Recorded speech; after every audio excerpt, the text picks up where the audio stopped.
덕을 베풀면 장수한다.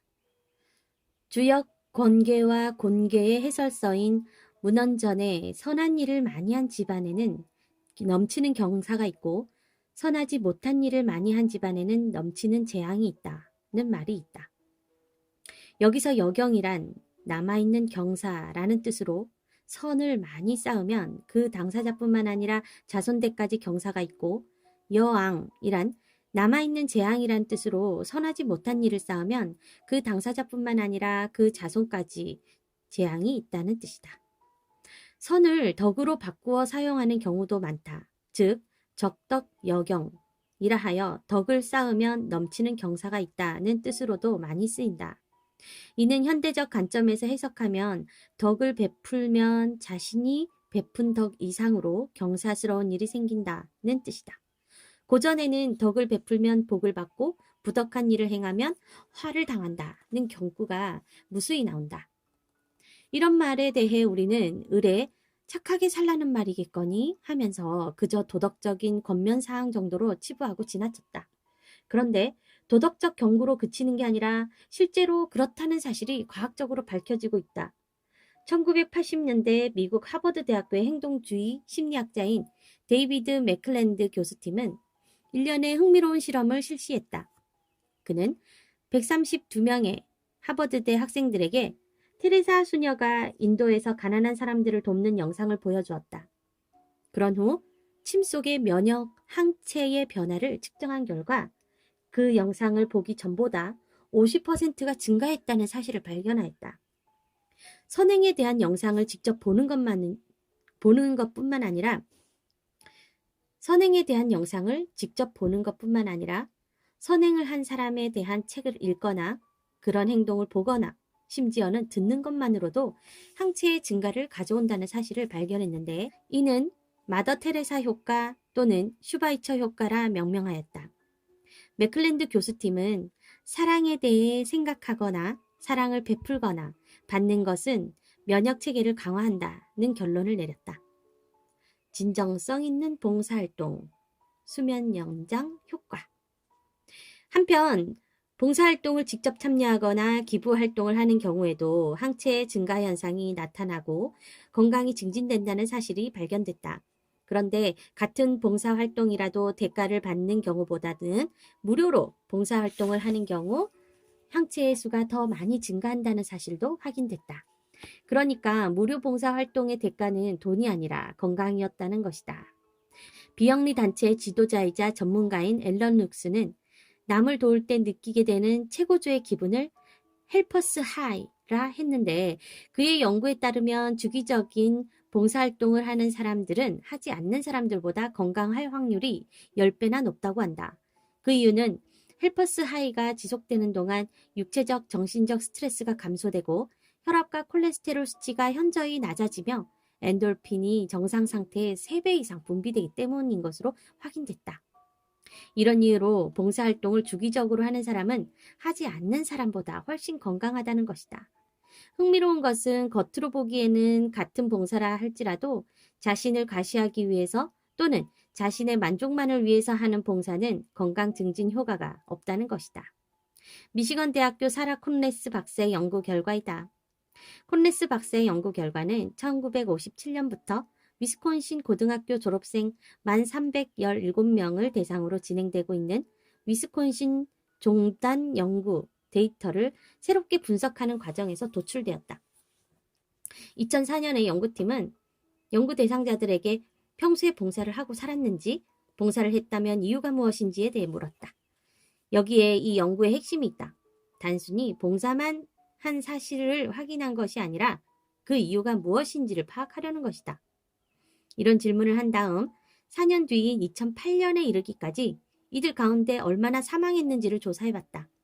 2008년까지 사망한 사람의 비율을 보면 2004년, 최근 10년 동안 남을 위해 정기적으로 봉사한 적이 있다라고 응답한 사람들은 1.6%였고 봉사한 경험이 없는 사람은 이보다 3배가량 높은 4.3%에 이르렀다. 그런데 흥미로운 사실은 이기적인 봉사활동의 경우 수명 연장 효과가 전혀 나타나지 않는다는 점이다.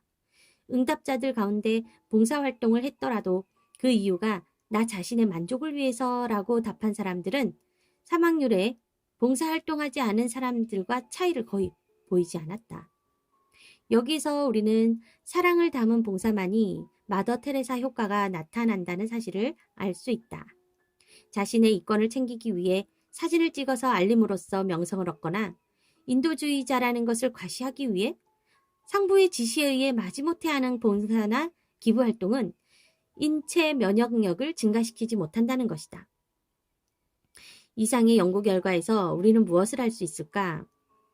남을 돕는 것은 곧 자신을 돕는 것이라는 사실이다. 금전으로 돕건 노동으로 돕건 재능으로 돕건 어떤 형태의 도움이라도 남에게 제공하는 것은 곧 자신에게 혜택이 돌아가게 된다는 것이다. 그러나 명심해야 할 것은 진정성이 있어야 한다는 것이다. 자신의 이득이나 명성을 위해 돕는 것은 돕는 것이 아니라 돕는 척 하는 것이다. 그런 도움은 도움을 받는 사람도 고맙게 생각하지 않을 뿐 아니라 자신의 마음도 즐겁지 않아 헬퍼스 하이를 느끼지 못한다.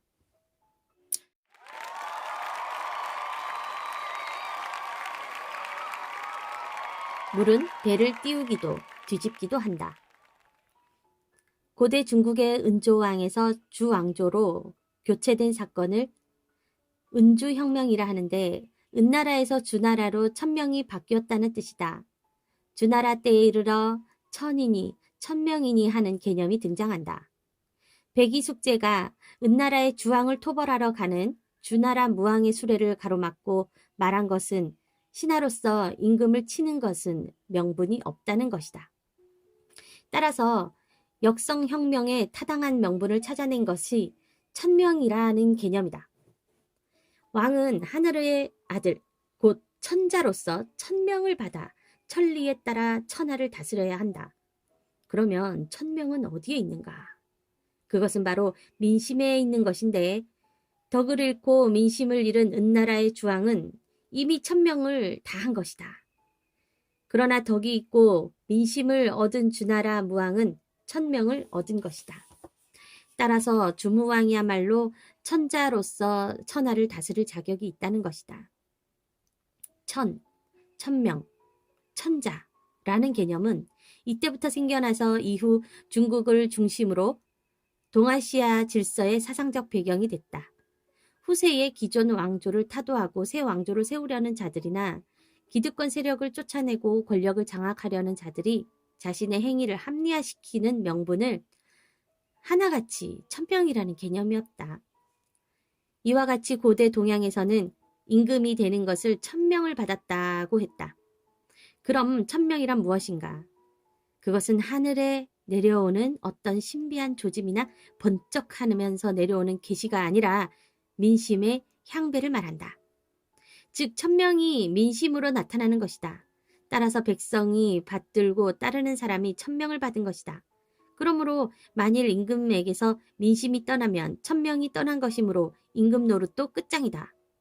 순자, 왕제편에는 군주는 배요, 백성은 물이다. 물은 배를 띄울 수도 있지만 뒤집어 엎을 수도 있다. 라는 말이 있다. 이는 백성이 임금을 받들어 모실 수도 있지만 폭정을 일삼거나 무능한 임금은 백성들이 쫓아내버릴 수도 있다는 말이다.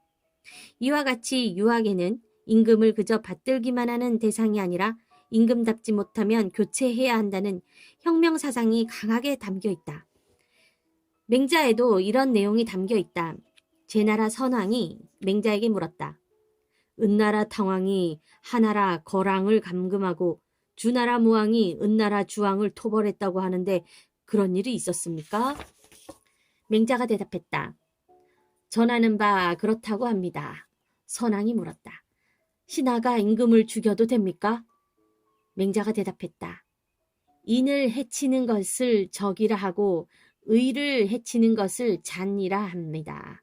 잔, 적을 저지르는 사람은 한 사나이에 불과합니다. 일부에 불과한 주를 죽였다는 것은 들었어도 임금을 사해했다는 말은 들은 적이 없습니다. 맹자의 말은 더욱 구체적이고 과격하다. 제나라 선왕이 당시 제후였던 탕왕과 무왕이 각각 자신들의 군주였던 하나라의 거란과 은나라의 주왕을 방벌한 것이 옳은 것이냐고 묻자 맹자는 인의를 해친 잔적은 군주가 아니라 일개 필부에 불과하다고 말한 것이다. 다시 말하면 군주 자리에 있다고 해서 군주인 것이 아니라 군주다워야 군주라는 것이다. 그러니까 군주 자리에 있는 자가 군주답지 못하면 방벌해도 문제가 없다는 것이다. 천명은 곧 민심. 오늘날의 정치 지도자나 조직의 리더들도 명심할 일이다. 지도자나 리더의 자리에 있다고 해서 항상 리더인 것은 아니다. 지도자답지 못하거나 리더답지 못하면 언제든지 방벌의 대상이 될 수 있다. 천명은 곧 민심이라고 했다. 그러므로 민심이 떠나면 그런 군주는 천명이 떠난 것이다. 그러므로 더 이상 천명을 받을 군주가 아니라 필부에 불과하다. 조직의 리더도 마찬가지다. 부하들이 존경하지 않고 등을 돌리면 이미 리더로서의 자격을 상실한 것이다. 그런 리더는 방벌의 대상이지 추종의 대상이 아니다. 수십 년 동안 무소불위의 철권을 휘둘러 오던 이집트의 무바라크, 튀니지의 벤 알리, 리비아의 카다피, 예멘의 살렐 대통령이 국민봉기로 쫓겨났다. 또 과거 필리핀의 마르코스, 인도네시아의 수카르노와 수하르토 등 수많은 개도국 정치 지도자들이 피플파워에 의해 쫓겨났다. 우리나라도 이에서 결코 자유롭지 못한 역사를 가지고 있다. 그럼 쫓겨난 이유는 무엇일까? 하나같이 권력을 사유화해 영구 집권을 꾀하고 공적 자원을 자신과 자신의 친인척 그리고 패거리들의 배를 채우기 위해 제멋대로 횡령하고 편취했기 때문이다. 우리 사회도 재산 및 소득 양극화가 심해지면서 중상층이 붕괴되고 빈곤층이 늘어나면서 현상이 심화되고 있다. 이는 사회 안정성의 저해에 경제의 지속적인 성장을 불가능하게 하는 중대한 요인이 된다. 이런 시대에 서민들에게 일자리와 소득을 창출해주고 사회 안전망 역할을 하는 네트워크 마케팅의 일종이 천명을 받은 것이다. 천명을 받은 천자, 경영자 및 리더들, 천자가 하늘의 뜻에 어긋나는 행동을 하면 방벌의 대상이 되는 것도 잊지 말아야 할 일이다.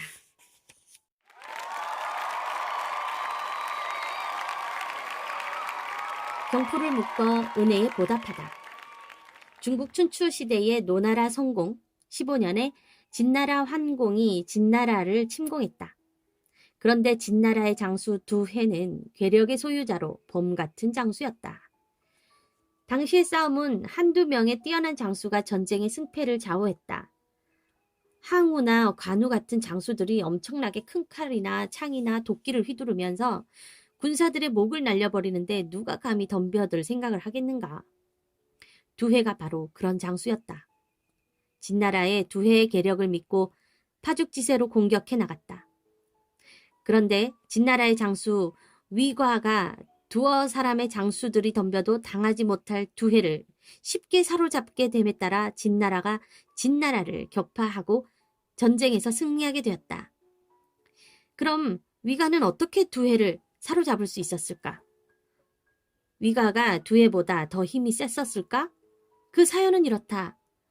위가의 부친인 위무자는 진나라의 군주인 문공의 고갱지신이었다. 고갱지신이란 자신의 팔다리처럼 임금이 가장 신임하고 아끼는 신하를 말한다. 위무자에게는 총애하는 애첩이 있었는데 둘 사이에는 자식이 없었다. 어느 날 위무자가 병이 들자 아들인 위가를 불러 자신이 죽으면 그 애첩을 반드시 제거시키도록 명했다. 자식이 없어 노후에 돌봐줄 사람이 없는 것을 걱정해서였다. 그런데 그 이후 병이 위독해지자 위무자는 말을 바꿔 위가에게 그 애첩을 반드시 순장시키라고 명했다. 곧 자신이 죽으면 그 애첩을 자신의 묘에 함께 묻어달라는 것이었다. 드디어 위무자가 죽자 위가는 부친의 정신이 맑았을 때의 말을 따라 그 애첩을 제거시켰다.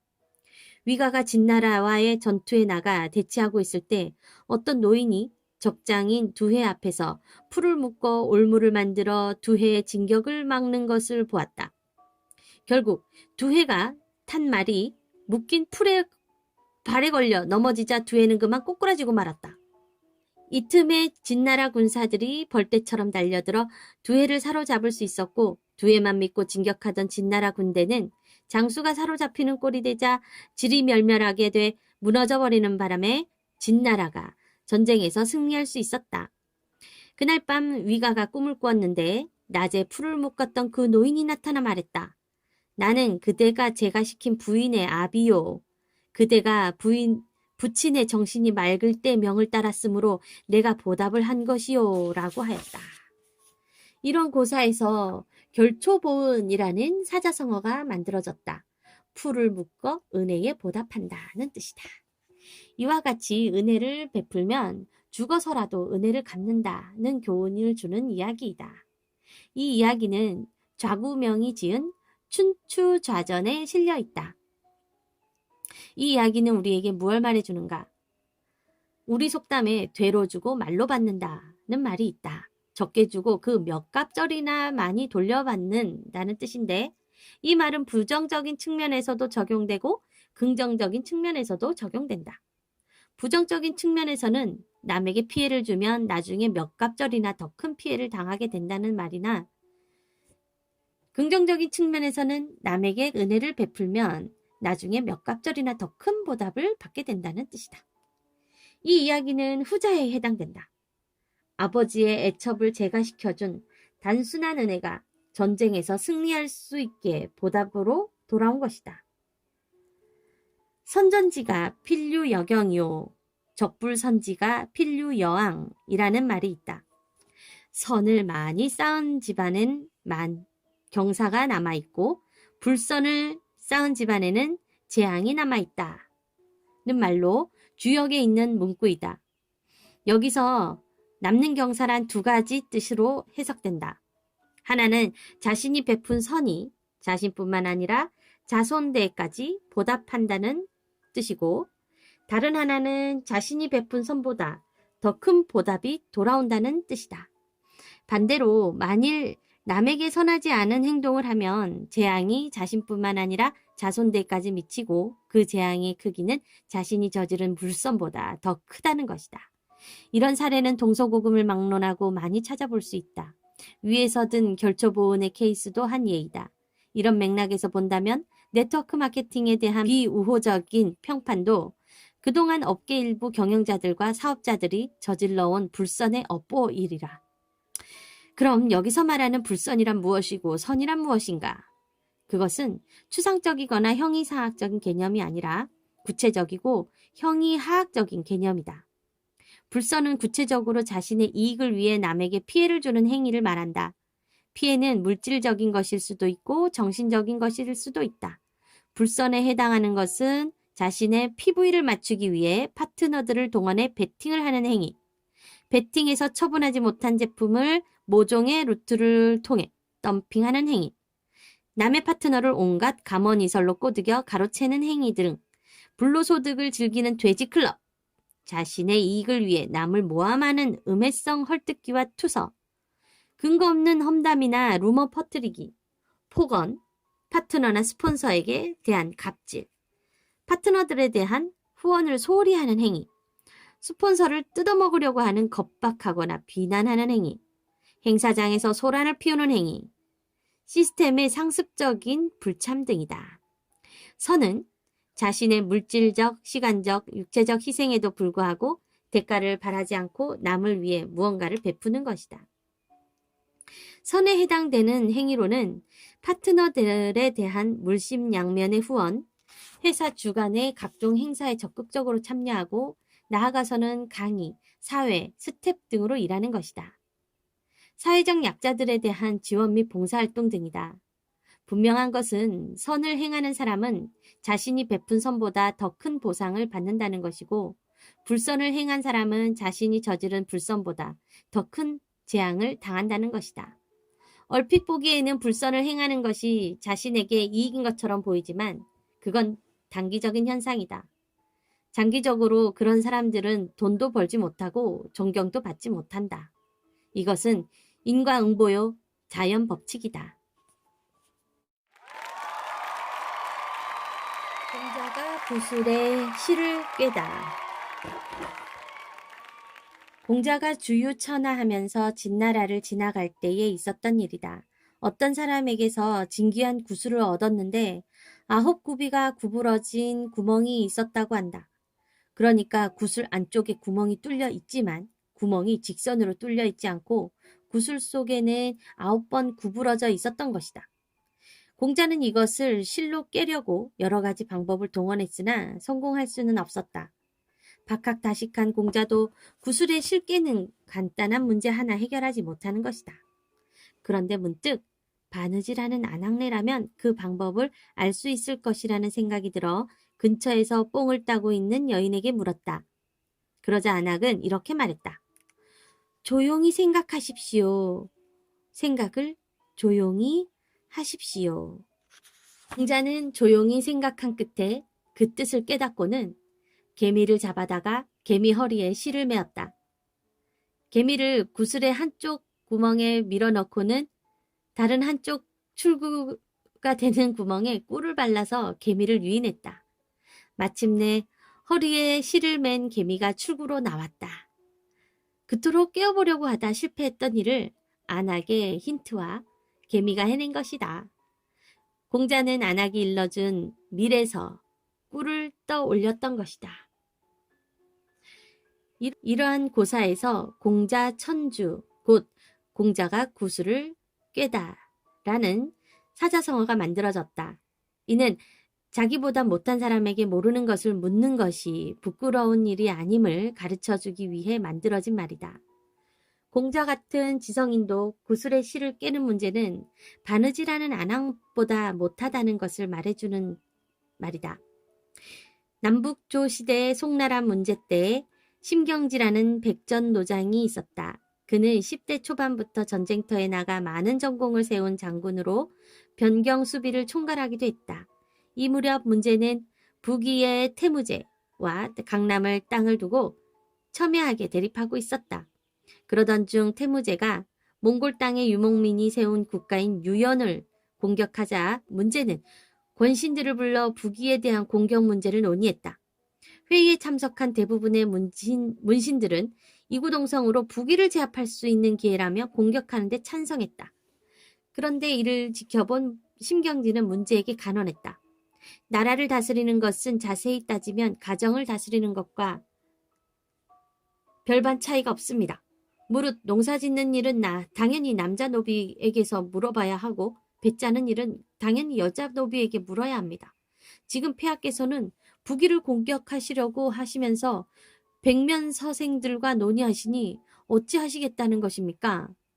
그런데 문제는 심경지의 간언을 묵살하고 출병했는데 송나라의 군대는 북위의 군대에게 대패하고 말았다. 이런 고사에서 경단문노라는 말이 만들어졌다. 밭가는 일은 당연히 사내종에게 물어야 한다는 뜻으로 지위고하를 불문하고 세상 사는 전문가에게 물어봐야 한다는 뜻이다. 글만 읽었지 세상 경험이 전혀 없는 풋내기들을 이르는 말인 백면서생이라는 고사성어도 심경지의 이 말에서 유래됐다. 당나라의 제2대 황제가 태종 이세민이다. 그는 우여곡절 끝에 제위에 올랐으나 형군으로 이름나 있다. 그가 형군이 된 것은 현신들의 간언을 경청했기 때문이다. 제위에 오른 태종은 우선 현신들을 임용하여 유사 이래 가장 영명한 시대를 열어갔다. 이 중 대표적인 현신이 위징이라는 인물이다. 위징은 태종에게 200회가 넘는 간언을 올렸다. 심지어는 태종이 화를 내는 상황에서도 직간을 서슴지 않았다. 제위에 오른 다음 태종이 위징에게 물었다. 무엇을 일러 현명한 군주나 어두운 군주라 하는가? 위징이 대답했다.